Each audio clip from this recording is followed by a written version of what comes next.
Hi students, आज मैं आपको पढ़ाऊंगा आपकी बुक का एक न्यू चैप्टर का नाम है एनिमल न्यूट्रिशन और न्यूट्रिशन इन एनिमल्स। सो अपने नोट साथ के साथ बनाते रहना, अपनी बुक ज़रूर खोल लेना और रफ कॉपी पेन लेके बैठना और बुक ज़रूर खोल लेना। मैं बुक में से ही काफ़ी एक्सप्लेन करूँगा। तो चलिए स्टार्ट करते हैं। न्यूट्रिशन न्यूट्रिशन का मतलब होता है पोषक तत्व। पोषक तत्व या न्यूट्रिशन कोई भी वह वस्तु जिसे हम अपनी बॉडी में खा सकें, जिसका हमारी बॉडी के द्वारा पाचन हो सके और पाचन होने के बाद वह हमारे ब्लड में एब्जॉर्ब होकर हमारे शरीर के विभिन्न भागों तक जाकर हमारे शरीर को ऊर्जा प्रदान कर सके और शरीर के विकास में सहायक हो, वह वस्तु न्यूट्रिशन या पोषक तत्व कहलाती है। अब कोई भी वह वस्तु जिसका हमारी बॉडी के द्वारा पाचन नहीं हो सकता या फिर उसका पाचन हो जाए, एब्जॉर्प्शन नहीं हो सकता, वह न्यूट्रिशन नहीं कहला सकती। तो चलिए देखिए इसमें क्या लिखा है। It is the process of taking food into the body and absorption of nutrients in those food. यह वह प्रोसेस है जिसके द्वारा हम फूड को अपनी बॉडी में लेते हैं और जो फूड में न्यूट्रिएंट्स प्रेजेंट होते हैं उनका एब्जॉर्प्शन न्यूट्रिशन कहलाता है। Nutrients present in those food is then used for energy, growth and development of body. जो उस फूड में न्यूट्रिएंट्स प्रेजेंट होते हैं उनका यूज़, जो पोषक तत्व उस खाने में प्रेजेंट होते हैं, उपस्थित होते हैं, उनका यूज़ ऊर्जा के लिए और शरीर के विकास के लिए किया जाता है। तो न्यूट्रिशन के 5 स्टेप्स होते हैं। आइए एक एक कर पढ़ते हैं। इंजेशन इंजेशन न्यूट्रिशन का पहला स्टेप है। इंजेशन का मतलब होता है जो हम खाने को खाते हैं सीधा स्वेलो कर जाते हैं। खाने को सीधा, मान लो आपका मम्मी ने खाना दिया और आपने सीधा खा लिया, आपको आगे नहीं पता कि आगे प्रोसेस क्या होनी है, बस आपने खा लिया। अब सभी जीवों के ने अलग अलग मेथड अपनाए हुए हैं, इंजेशन के अलग अलग मेथड अडॉप्ट किए हुए हैं। जैसे आपने मेढक को देखा होगा, वह क्या करता है, उसके पास एक लॉन्ग टंग होती है, उसकी बहुत ही स्टिकी और फ्लेक्सिबल टंग होती है। वह जब भी किसी कीट के पास जाता है तो उसकी जीभ एकदम से बाहर निकलती है और उस कीट को अपनी टंग से वह चिपका लेता है और निगल जाता है। अर्थवर्म को आपने देखा होगा, उसके पास मस्कुलर फ्रिंग्स होता है, उसके द्वारा वह अपने फूड को निगल जाता है। आपने रूमिनेंट्स एनिमल देखे होंगे, चारा खाने वाले जो जानवर होते हैं, गाय भैंस बकरी वगैरह होते हैं, वो क्या करते हैं, वो पहले खाने को निगल जाते हैं, उसके बाद रूमिनेशन करते हैं फूड का। उसके बाद उसे जब वो रिलैक्स करते होते हैं, जब वो आराम कर रहे होते हैं, उसके बाद उसे उनका वह खाना दोबारा मुंह में आता है, तब वे उसका पाचन करते हैं। यह तो होता है इंजेशन, फूड को अंदर लेना। आपको आगे नहीं पता कि क्या करना है, बस फूड को आपने खा लिया। अब सेकंड स्टेप पे आ जाइए। सेकंड स्टेप होता है फूड का डाइजेशन। आपने फूड को इंजेक्ट कर लिया, फूड को खा लिया, आधा अधूरा उसका डाइजेशन का मतलब होता है पाचन। आधा अधूरा उसका पाचन हुआ दांतों के द्वारा, पार्शियली डाइजेस्टेड कर दिया दांतों ने। उसके बाद वह जाता है स्टोमक में, पेट में जब फूड जाता है वहाँ वह गैस्ट्रिक जूस के अंडर आता है। गैस्ट्रिक जूस उस पर वर्क करते हैं। गैस्ट्रिक जूस में आते हैं HCl और कुछ एंजाइम्स फूड पे वर्क करते हैं और उसे छोटे छोटे पार्टिकल्स में तोड़ देते हैं। वहाँ पे फूड का डाइजेशन हो जाता है, वह पच जाता है। उसके बाद आता है फूड का जो थर्ड स्टेप होता है न्यूट्रिशन का, वह है एब्जॉर्प्शन। इसमें फूड स्मॉल इंटेस्टाइन में जाता है, छोटी आंत में जाता है और उसका वहाँ पे वह सोख लिया जाता है, एब्जॉर्ब कर लिया जाता है ब्लड में, और ब्लड में एब्जॉर्ब होकर शरीर के विभिन्न भागों तक पहुँचता है। उसके बाद आता है फोर्थ स्टेप का नाम है एसिमिलेशन। एसिमिलेशन क्या होता है? एसिमिलेशन का मतलब होता है खाना एब्जॉर्ब होने के बाद शरीर के विभिन्न भागों तक पहुंचा और वहाँ वे बॉडी को ऊर्जा प्रदान करता है और बॉडी के विकास में सहायक होता है। इस स्टेप को कहते हैं एसिमिलेशन। फिफ्थ स्टेप है न्यूट्रिशन का इजेशन। जो भी खाना हमारी बॉडी में डाइजेस्ट नहीं हो पाया वह स्मॉल इंटेस्टाइन से होकर लार्ज इंटेस्टाइन में चला जाता है। छोटी आंत से निकलकर जो फूड डाइजेस्ट नहीं होता वह छोटी आंत से निकलकर बड़ी आंत में चला जाता है। उसके बाद वह रेक्टम में कुछ देर तक स्टोर होता है और एनएस के थ्रू बॉडी से बाहर निकाल दिया जाता है। ये तो हो गए न्यूट्रिशन के 5 स्टेप्स। अब उसके बाद आ जाइए human digestive system. Human digestive system के बारे में आपको कुछ बता देता हूँ। In humans digestive system takes place in alimentary canal. जहाँ पर भी फूड का डाइजेशन होता है, कंप्लीट डाइजेशन, उस पूरे के पूरे कैनाल को कहते हैं एलिमेंट्री कैनाल। इसमें कौन कौन से पार्ट आते हैं बॉडी के? It includes mouth. माउथ में फूड का डाइजेशन होता है। ईसियोफेगस। ईसियोफेगस एक ट्यूब लाइक स्ट्रक्चर होता है। इसमें फूड का कोई पाचन नहीं होता, इसे केवल फूड होते हुए स्टोमक की तरफ पुश कर दिया जाता है, स्टोमक में चला जाता है, पेट में फूड चला जाता है। स्टोमक में डाइजेशन होने के बाद फूड जाता है स्मॉल इंटेस्टाइन में, स्मॉल इंटेस्टाइन के बाद हो जाता है लार्ज इंटेस्टाइन में, और लार्ज इंटेस्टाइन में कोई डाइजेशन नहीं होता फूड का। यहाँ पे ज़्यादा से ज़्यादा पानी जो होता है एब्जॉर्ब कर लिया जाता है, जिससे बॉडी में पानी की कमी ना हो सके, इसलिए यहाँ पे ज़्यादा से ज़्यादा पानी एब्जॉर्ब कर लिया जाता है। उसके बाद जो खाना होता जो अनडाइजेस्टेड फूड होता है, जिसका पाचन नहीं हो पाता, जिसे हम अनडाइजेस्टिव वेस्ट बोल सकते हैं, वो रेक्टम में चला जाता है, कुछ देर के लिए स्टोर होता है, वहाँ पे इकट्ठा हो जाता है। उसके बाद सीएनएस से, सेंट्रल नर्वस सिस्टम, यानी हमारे ब्रेन से, हमारे दिमाग से एक सिग्नल आता है। उस सिग्नल के थ्रू जो अनडाइजेस्टिव फूड है, जिस भोजन का पाचन नहीं होता, जो वेस्ट होता है, उसे एनस के थ्रू बाहर निकाल दिया जाता है बॉडी से। इसमें कुछ इसके साथ जो ह्यूमन डाइजेस्टिव सिस्टम है, इसके साथ कुछ असेंशियल ग्लैंड्स भी जुड़ी होती हैं। उनमें से एक salivary glands, liver and pancreatic gland, ये इसके साथ जुड़ी हुई होती हैं डाइजेशन के साथ। Digestion of food in various parts of alimentary canal. देखिए आगे पढ़ते हैं।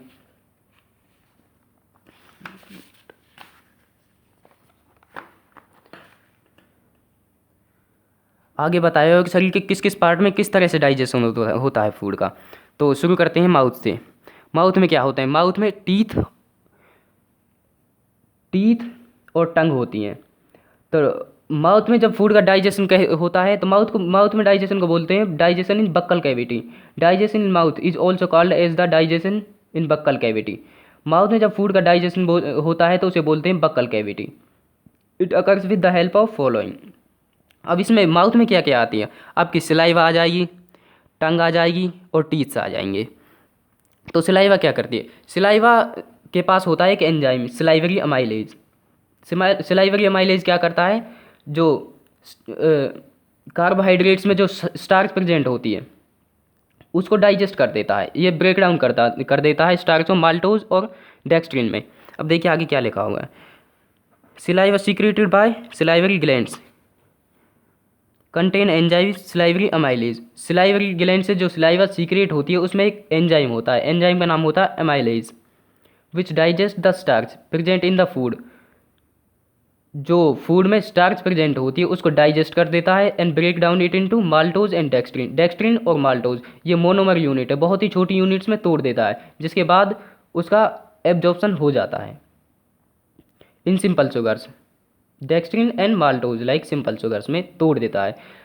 नियर अबाउट 30% स्टार्च, लगभग 30% स्टार्च जो होती है वो माउथ में ही डाइजेस्ट कर दी जाती है। उसके बाद स्टोमक में डाइजेशन होता है स्टार्च का। आगे देखते हैं टंग में। टंग क्या करती है? Tongue mix the food with saliva.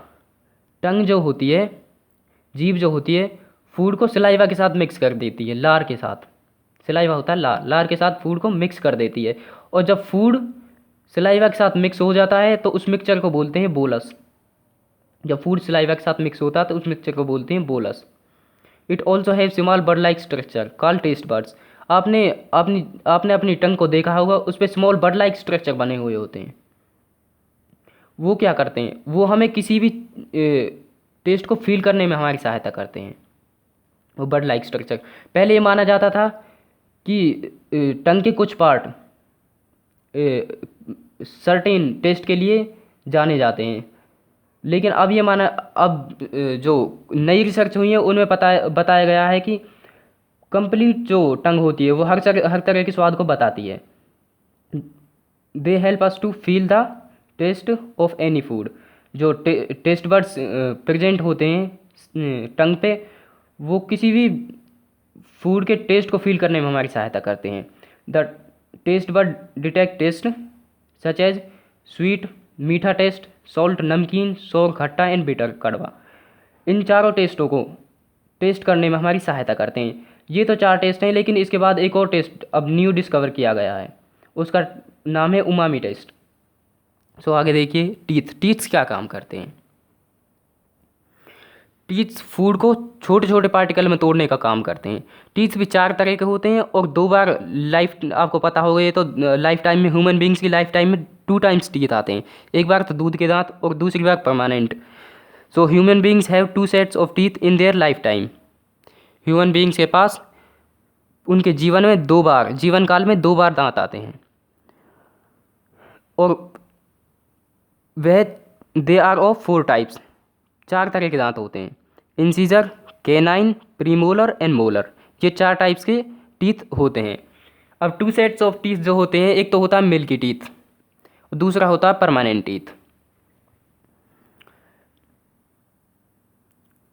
In childs from the age of 6 month to 8 years, जो मिल्की टीथ जो होते हैं वो बच्चों में 6 से 7 मंथ्स में आ जाते हैं और 7 से 8 साल तक रहते हैं। ये 20 इन नंबर्स होते हैं, लेकिन मिल्की टीथ में मोलर टीथ नहीं पाए जाते। इनमें इंसीजर होंगे, कैनाइन होंगे, प्रीमोलर होंगे, लेकिन मोलर टीथ नहीं पाए जाते इनमें, वो केवल परमानेंट टीथ में आते हैं। अब मिल्की टीथ परमानेंट टीथ के द्वारा रिप्लेस कर दिए जाते हैं at the age of 8 year to 9 year, लगभग 8 साल से 7 से 8 साल के उम्र के आसपास ये रिप्लेस कर दिए जाते हैं, जो मिल्की टीथ होते हैं परमानेंट टीथ के द्वारा। Milky teeth are replace by the permanent teeth at the age of 8 years, 8 से 7 साल के आसपास। दे आर 32 इन नंबर्स, माफ़ी चाहूँगा, दे आर 32 इन नंबर्स, वे 32 होते हैं नंबर्स में। इनके पास चारों टीथ होते हैं, incisor, canine, premolar and molar, completely. Milky teeths don't have molars, जैसे कि मैंने आपको अभी ऊपर बताया था, मिल्की टीथ के पास मोलर्स नहीं होते हैं। The outer covering of teeths made up of enamel, it is the hardest substance in our body. जो टीथ की आउटर कवरिंग होती है, ऊपरी परत जो होती है दांतों की, वह एक बहुत ही हार्ड सब्सटेंस से बनी होती है, उसका नाम होता है एनिमल। बहुत ही कठोर सब्सटेंस होता है, हमारी बॉडी में इतना कठोर कोई भी सब्सटेंस नहीं है, उसका नाम होता है एनिमल। आगे करते हैं। देखिए, एक टेबल दी हुई है, इस टेबल में बताया गया है टाइप्स ऑफ टीथ। दांतों के प्रकार, एक्शन ऑफ फूड, वो फूड पर कैसे एक्शन करते हैं, अपना फंक्शन क्या है उनका, फूड को कैसे काटते हैं या फाड़ते हैं, चीरते हैं, जो भी करते हैं उनका एक्शन दिया गया है, और उनके नंबर दिए गए हैं, नंबर में कितने होते हैं। देखिए, इंसीजर बाइटिंग और कटिंग का काम करते हैं। जो आपके आगे के दांत होते हैं वो फूड को बाइटिंग, उन्हें कहते हैं इंसीजर, बाइटिंग और कटिंग का काम करते हैं। नंबर में 4 होते हैं। ईच जॉ, या तो ऊपर के जबड़े में या नीचे के जबड़े में, नंबर में 4 होते हैं, ठीक है। कैनाइन काम करते हैं टीयरिंग का, नंबर में होते हैं 2। कैनाइन जो होते हैं नुकीले दांत होते हैं बहुत ही, वो फाड़ने का काम करते हैं। जैसे आपने टाइगर के दांत देखोगे, टाइगर ज़्यादातर मांस को फाड़ता ही है, तो ये किसी भी वस्तु को या फूड को फाड़ने का काम करते हैं। नंबर में 2 होते हैं। प्रीमोलर, ये क्रशिंग का काम करते हैं, नंबर में होते हैं 4। मोलर ग्राइंडिंग का काम करते हैं, नंबर में होते हैं 6। क्रशिंग और ग्राइंडिंग का मतलब है फूड को रगड़ कर तोड़ देना। फूड के जो पार्टिकल होते हैं उनको रगड़ कर छोटे छोटे पार्टिकल्स में तोड़ देते हैं, ये क्रशिंग और ग्राइंडिंग का काम करते हैं, दोनों के दोनों। अब आ जाइए ईसियोफेगस पे। ईसियोफेगस क्या करता है? यहाँ तक तो हो गया आपका माउथ में जो डाइजेशन होता है, ऊपर तक तो टेबल तक माउथ में जो भी डाइजेशन होता है वो मैंने कम्प्लीटली बता दिया है। अब उसके बाद आते हैं हम ईसियोफेगस पे। It is also known as food pipe. जैसे विंड पाइप होता है सांस लेने के लिए, जिसमें से जब हम रेस्पिरेटरी सिस्टम पढ़ते हैं तो सांस जो जाती है विंड पाइप में से जाती है, ऐसे ही फूड पाइप होता है। इसमें से फूड होता हुआ स्टोमक में जाता है। ये ट्यूब की तरह का स्ट्रक्चर होता है, इसमें कोई डाइजेशन नहीं होता, केवल फूड इसमें से होते हुए स्टोमक में जाता है। फूड इज, देखिए जैसे लिखा हुआ, food is pushed down in a wave like motion called प्रेस्टलाइसिस।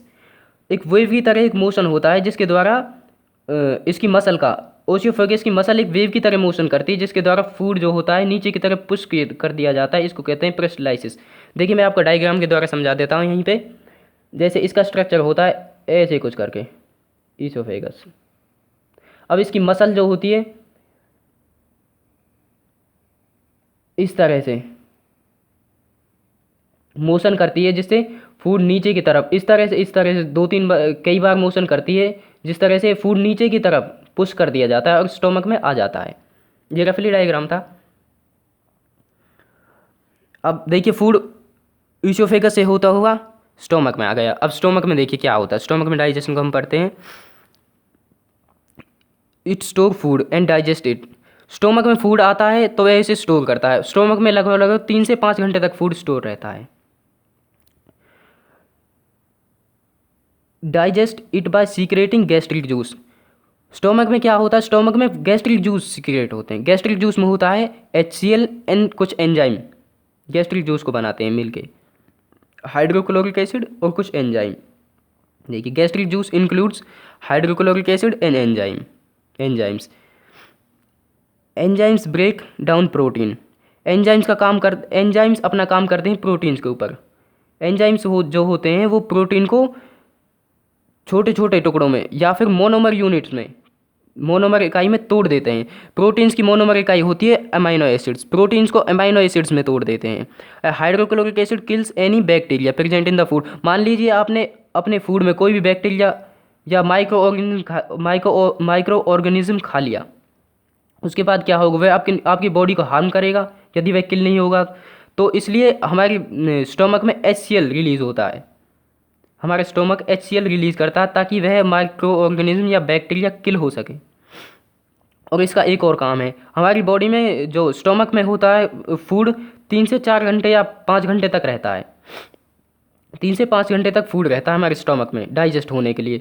इतने समय में अगर फूड रहेगा लगातार तो वह ख़राब हो जाएगा। अब उसे ख़राब होने से बचाने के लिए हाइड्रोक्लोरिक एसिड रिलीज होता है, क्योंकि इसका एसिडिक pH होता है, एसिडिक इन नेचर होता है। इसे वह फूड को ख़राब होने से बचाता है, जल्दी ख़राब ना हो सके जिससे। Stomach has inner lining mucosa. Stomach जो पेट होता है आपका, स्टोमक में अंदर की तरफ से एक लाइनिंग होती है, उस पर एक परत चढ़ी हुई होती है, उसको कहते हैं म्यूकोसा।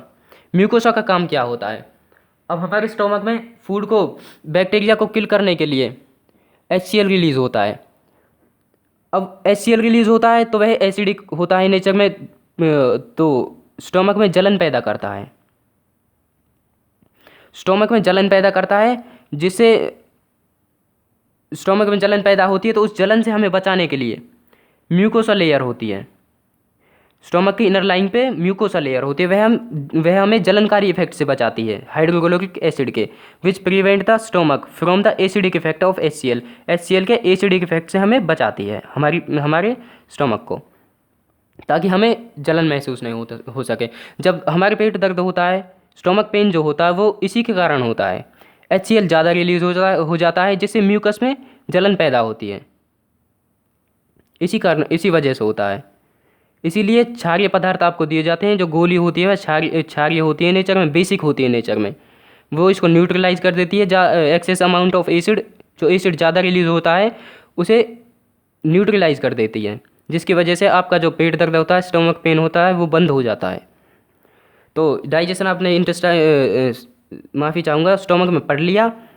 इसके बाद चलते हैं डाइजेशन इन स्मॉल इंटेस्टाइन। स्मॉल इंटेस्टाइन में क्या होता है, after the digestion in stomach the food is passed in the small intestine.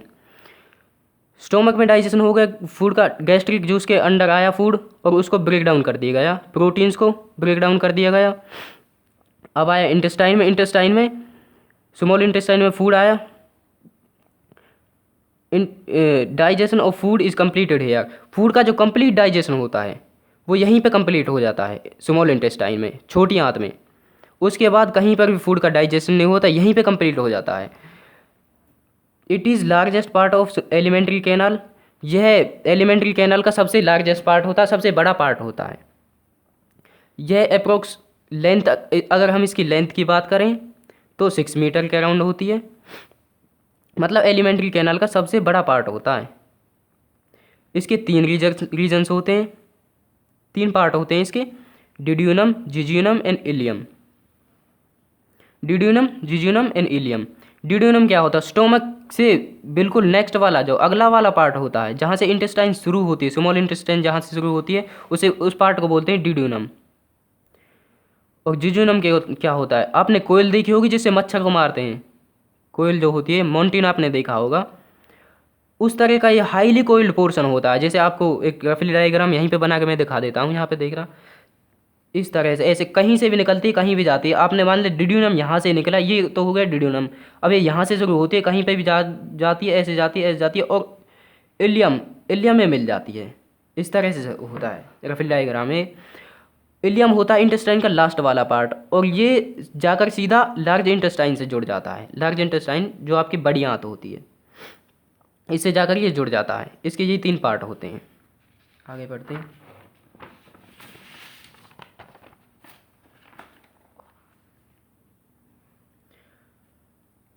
अब डाइजेशन ऑफ फूड में कुछ ग्लैंड्स भी अपना फंक्शन करती हैं। ग्लैंड्स होती हैं liver and pancreas. Salivary glands के बारे में मैंने आपको बता दिया है, वो सिलाइवरी माइलेज रिलीज करती है, स्टार्च का डाइजेशन कर देती है। जो फूड में स्टार्च प्रेजेंट होता है उसका डाइजेशन सिलाइवरी माइलेज के द्वारा कर दिया जाता है, वो मैंने आपको एक्सप्लेन कर दिया था पहले ही। अब पढ़ते हैं लीवर के बारे में। लीवर, लीवर हमारी बॉडी की सबसे लार्जेस्ट ग्लैंड होती है, सबसे बड़ी ग्लैंड होती है। ये 1 नंबर का MCQs है। Liver is the largest gland of the body, इसे नोट कर लेना, काफ़ी इंपॉर्टेंट है। इसका वजन लगभग 1 से 1.5 किलोग्राम होता है, 1 से 1.5 किलोग्राम वेट होता है इसका। इट सीक्रेट बाइल जूस, यह बाइल जूस सीक्रेट करती है, that is stored in gall bladder, जो गॉल ब्लैडर में स्टोर हो जाए। गॉल ब्लैडर एक गुब्बारे जैसी संरचना होती है, उसमें जाकर जो बाइल जूस होता है वो आपका स्टोर हो जाता है। लीवर से सीक्रेट होता है, लीवर बाइल जूस को सीक्रेट करता है और गॉल ब्लैडर में वो स्टोर हो जाता है। बाइल जूस में 2 पिगमेंट होते हैं, एक तो बिलिरुबिन होता है, एक बाइलवर्डिन होता है। एक ग्रीन कलर का पिगमेंट होता है, एक येलो कलर का पिगमेंट होता है। Bile juice break down the large fat globules, bile juice fat पर वर्क करता है, फैट को इमल्सिफाई कर देता है। जो फैट के लार्ज मॉलिक्यूल्स या फैट के लार्ज ग्लोब्यूल्स होते हैं, जो बड़े मॉलिक्यूल्स होते हैं फैट के, उन्हें छोटे में तोड़ देता है। The bile juice break down large fat globules into the small fat globules, small fat globules में तोड़ देता है। This process is called emulsification, इस प्रोसेस को कहते हैं फैट का emulsification. These small fat globules are further break down into glycerol and fatty acids. इसके बाद ये जो स्मॉल फैट ग्लोब्यूल्स होते हैं इनको ब्रेक डाउन कर दिया जाता है ग्लिसरॉल और फैटी एसिड्स में। ये इनकी मोनोमर यूनिट होती हैं, एब्जॉर्बेबल इकाई। इसके बाद ये ब्लड में एब्जॉर्ब कर दिया जाता है। फैट जो होती है आपकी ग्लिसरॉल और फैटी एसिड में टूटने के बाद ब्लड में एब्जॉर्ब कर दी जाती है। उसके बाद आता है पेनक्रियाज। अब पेनक्रियाज का बॉडी में क्या काम होता है? इट सीक्रेट्स पेनक्रियाटिक जूस, यह पेनक्रियाटिक, ये भी अपना जूस सीक्रेट करती है, जैसे लीवर अपना जूस सीक्रेट करता है, ये पेनक्रियाटिक जूस सीक्रेट करते हैं। It break starch into glucose and protein into amino acids. Glucose starch जो होती है वह डाइसेक्राइड यूनिट होती है, उसमें ग्लूकोज और फ्रक्टोज का एक अणु होता है, मतलब दोनों जुड़ के स्टार्च बनाते हैं। अब वह उसे ग्लूकोज में तोड़ देती है, या फिर ग्लूकोज के 2 अणु मान लो आप स्टार्च में, वह उसे ग्लूकोज में तोड़ देती है और प्रोटीन को उसकी छोटी इकाई अमाइनो एसिड्स में तोड़ देती है। स्टार्च को उसकी मोनोमर यूनिट ग्लूकोज में तोड़ देती है, जो पेनक्रियाटिक जूस सीक्रेट होता है। स्टार्च को ग्लूकोज में तोड़ देता है और प्रोटीन्स को अमाइनो एसिड्स में तोड़ देता है उसकी मोनोमर यूनिट्स में। उसके बाद वो एब्जॉर्ब हो जाते हैं ब्लड में और बॉडी के विभिन्न भागों तक पहुंच जाते हैं। शरीर को बॉडी बिल्ड करने का काम करती है। प्रोटीन तो आपने सुना ही होगा, बॉडी को बिल्ड करने का काम करती है, और जो ग्लूकोज होता है बॉडी को एनर्जी प्रोवाइड करता है। उसके बाद आता है एब्जॉर्प्शन ऑफ फूड। आपने डाइजेशन देख लिया, डाइजेशन में ग्लैंड्स का फंक्शन देख लिया। उसके बाद आता है फूड का एब्जॉर्प्शन। फूड का एब्जॉर्प्शन कैसे होता है? फूड का absorption of food is mainly takes place in small intestine. Food का ज़्यादातर एब्जॉर्प्शन, मेनली या मैक्सिमम आप बोल सकते हैं, एब्जॉर्प्शन जो होता है फूड का वो स्मॉल इंटेस्टाइन में होता है।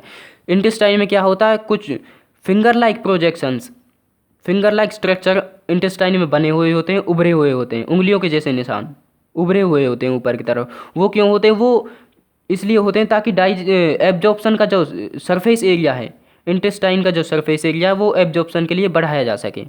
There are finger like projection present in the small intestine called villi. जो फिंगर लाइक प्रोजेक्शंस होते हैं, जो स्ट्रक्चर बने हुए होते हैं, उभरे हुए होते हैं स्मॉल इंटेस्टाइन में, छोटी आंत में, उनको कहते हैं हम villi. Villi increase the surface area of absorption. Villi absorption के लिए सरफेस एरिया को इंक्रीज कर देते हैं इंटेस्टाइन के को। The digested food particles are absorb through the blood vessels present in the villi. Villi में ब्लड वेसल्स प्रेजेंट होती हैं, उनमें जो फूड डाइजेस्ट हो जाता है उसका एब्जॉर्प्शन ब्लड के द्वारा वहीं पे कर लिया जाता है और वह बॉडी के अलग अलग पार्टों में पहुंच जाता है। इसमें भी लैक्टियल्स होते हैं जो डाइजेस्ट फूड को एब्जॉर्ब करने का काम करते हैं। यहीं पे एब्जॉर्प्शन कंप्लीट हो जाता है फूड का। इसके बाद कहीं पे एब्जॉर्प्शन नहीं होता। इसके बाद थोड़ा बहुत एब्जॉर्प्शन होता है, वो वाटर का होता है, वो होता है आपका लार्ज इंटेस्टाइन में। अब देखिए एब्जॉर्प्शन अभी आपने पढ़ लिया, अब आता है एसिमिलेशन ऑफ फूड। एसिमिलेशन का मतलब होता है फूड का एब्जॉर्प्शन होने के बाद, वह हमारी बॉडी के अलग अलग पार्ट में जाता है और एनर्जी प्रोवाइड करता है और बॉडी के विकास में महत्वपूर्ण भूमिका निभाता है। The absorption of nutrients, the absorb nutrients are carried out to the different part of the body through the blood. ब्लड के द्वारा बॉडी के विभिन्न भागों तक पहुंचाया जाता है। जो फूड एब्जॉर्ब कर लिया जाता है, जो न्यूट्रिएंट्स एब्जॉर्ब कर लिए जाते हैं, वो ब्लड के द्वारा बॉडी के विभिन्न भागों तक पहुंचा दिए जाते हैं। अब देखिए इसमें glucose combine with oxygen inhaled through the respiratory system and release energy. Glucose जो होता है वो ऑक्सीजन के साथ कंबाइन होता है, इनहेल्ड अंदर लिया जाता है थ्रू द रेस्पिरेटरी सिस्टम होता है। जैसे आपने डाइजेस्टिव सिस्टम पढ़ा है, अब ये होता है पाचन तंत्र का सिस्टम। रेस्पिरेटरी सिस्टम होता है श्वसन का जो सिस्टम होता है, इसमें जाकर एनर्जी को रिलीज करता है, हमारी बॉडी को एनर्जी प्रोवाइड करता है। Fatty acids and glycerols are in the body under the skin as energy reserve. जो फैटी एसिड, जो फैट के स्मॉल ग्लोब्यूल्स जो होते हैं, वो फैटी एसिड्स और ग्लिसरॉल में टूटते हैं। Are stored in the body under the skin, skin के अंदर, बॉडी में स्किन के अंदर स्टोर हो जाते हैं और एनर्जी रिजर्व का, एनर्जी के भंडार का, ऊर्जा के भंडार का काम करते हैं। जब भी हमारी बॉडी वर्कआउट करती है तो वे हमें एनर्जी प्रोवाइड करते हैं। जैसे आपने मोटे लोगों को देखा होगा जो फैटी होते हैं, उनको क्या एडवाइस दी जाती है कि वो जिम करें या ज़्यादा से ज़्यादा वर्कआउट करें अब अगर उन्हें अपना फैट बर्न करना है। तो यही होता है, उनकी बॉडी में जो उनकी त्वचा होती है वो काफ़ी मोटी होती है। त्वचा तो वैसी ही होती है उनकी जैसी हमारी होती है, लेकिन उनकी त्वचा के नीचे जो स्किन होती है उसके नीचे फैटी एसिड्स और ग्लिसरॉल्स काफ़ी मात्रा में डिपॉजिट हो जाते हैं, जमा हो जाते हैं, जिससे उनकी जो स्किन होती है वो काफ़ी मोटी दिखाई देती है ग्लिसरॉल और फैटी एसिड्स की वजह से। जब वो जिम करते हैं या वर्कआउट करते हैं तो उन्हें ज़्यादा से ज़्यादा एनर्जी की ज़रूरत पड़ती है, पसीना आता है, एनर्जी की ज़रूरत पड़ती है। एनर्जी फैटी एसिड्स और ग्लिसरॉल प्रोवाइड करते हैं। अब ये एनर्जी प्रोवाइड करेंगे तो ये ख़त्म हो जाते हैं। इनके ख़त्म होने की वजह से व्यक्ति पतला हो जाता है। मान लीजिए 3 फैटी एसिड्स और 3 ग्लिसरॉल के मॉलिक्यूल्स 5 जूल एनर्जी प्रोवाइड करते हैं। लेट करके चलना, 3 फैटी एसिड्स और 3 ग्लिसरॉल के मॉलिक्यूल 5 जूल एनर्जी प्रोवाइड करते हैं। तो 5 जूल एनर्जी से आपने वर्कआउट किया तो 6 मॉलिक्यूल्स ऑफ ग्लिसरॉल और फैटी एसिड से आपने बर्न कर दिया, तो ये ख़त्म हो गए। इससे आपकी बॉडी में कुछ फ़र्क पड़ेगा। इसी तरह से जब आप ज़्यादा से ज़्यादा वर्कआउट करते हो तो आपकी बॉडी में फैटी एसिड्स और ग्लिसरॉल बर्न होते जाते हैं और बॉडी में कुछ समय बाद कुछ आप लगातार वर्कआउट करते हो तो कुछ दिनों बाद आपकी बॉडी में आपको फ़र्क दिखता है, आप पतले होने लगते हो। Amino acids are utilize for growth and repair of tissue. Amino acids होते हैं प्रोटीन की monomer units. Amino acids protein की मोनोमर यूनिट। प्रोटीन का काम क्या होता है? प्रोटीन करता है बॉडी को बिल्ड करने का काम करता है। आपने सुना होगा जो जिम वगैरह करते हैं लोग गेनर लेते हैं। गेनर क्या होता है? गेनर प्रोटीन ही तो होता है। प्रोटीन बॉडी को बिल्ड करने का काम करता है। और अगर आपको चोट लगी है तो आपकी टिश्यू और सेल्स वगैरह को रिपेयर करने के लिए अमाइनो एसिड्स या प्रोटीन ही काम करते हैं। अब देखिए लार्ज इंटेस्टाइन में क्या होता है। Large intestine, no digestion takes place in large intestine. Large intestine में कोई भी डाइजेशन नहीं होता है। यहाँ पर खाने का किसी भी तरह से पाचन नहीं होगा। इसमें जो अनडाइजेस्टेड फूड होगा, जिस खाने का पाचन नहीं हो पाता है, अनडाइजेस्टेड फूड जो होता है past in the large intestine, वह लार्ज इंटेस्टाइन में भेज दिया जाता है। जब उसका पाचन नहीं होता तो वह उसका एब्जॉर्प्शन भी नहीं हो पाता स्मॉल इंटेस्टाइन में, इसलिए वह लार्ज इंटेस्टाइन में भेज दिया जाता है। यहाँ पे क्या होता है, जो उसमें अनडाइजेस्टेड फूड में ज़्यादा से ज़्यादा वाटर होता है वो एब्जॉर्ब कर लिया जाता है ताकि शरीर में पानी की कमी ना हो सके। Water is absorb in this part, पानी एब्जॉर्ब कर लिया जाता है, उसमें से ज़्यादा पानी सोख लिया जाता है ताकि बॉडी में पानी की कमी ना हो सके। And remaining part is stored in the rectum, जो बचा हुआ पार्ट होता है अनडाइजेस्ट फूड का पानी को एब्जॉर्ब करने के बाद वो रेक्टम में जाके स्टोर हो जाता है। And expel out through the anus by process called defecation, anus के द्वारा उसे एक्सपेल आउट कर दिया जाता है। CNS central nervous system, brain से एक सिग्नल आता है, उसके द्वारा एनस के थ्रू है बॉडी से बाहर निकाल दिया जाता है। इस प्रोसेस को कहते हैं डिफेक्सिएशन। तो इस वीडियो में इतना ही करते हैं, आगे मैं नेक्स्ट वीडियो में पढ़ाऊँगा।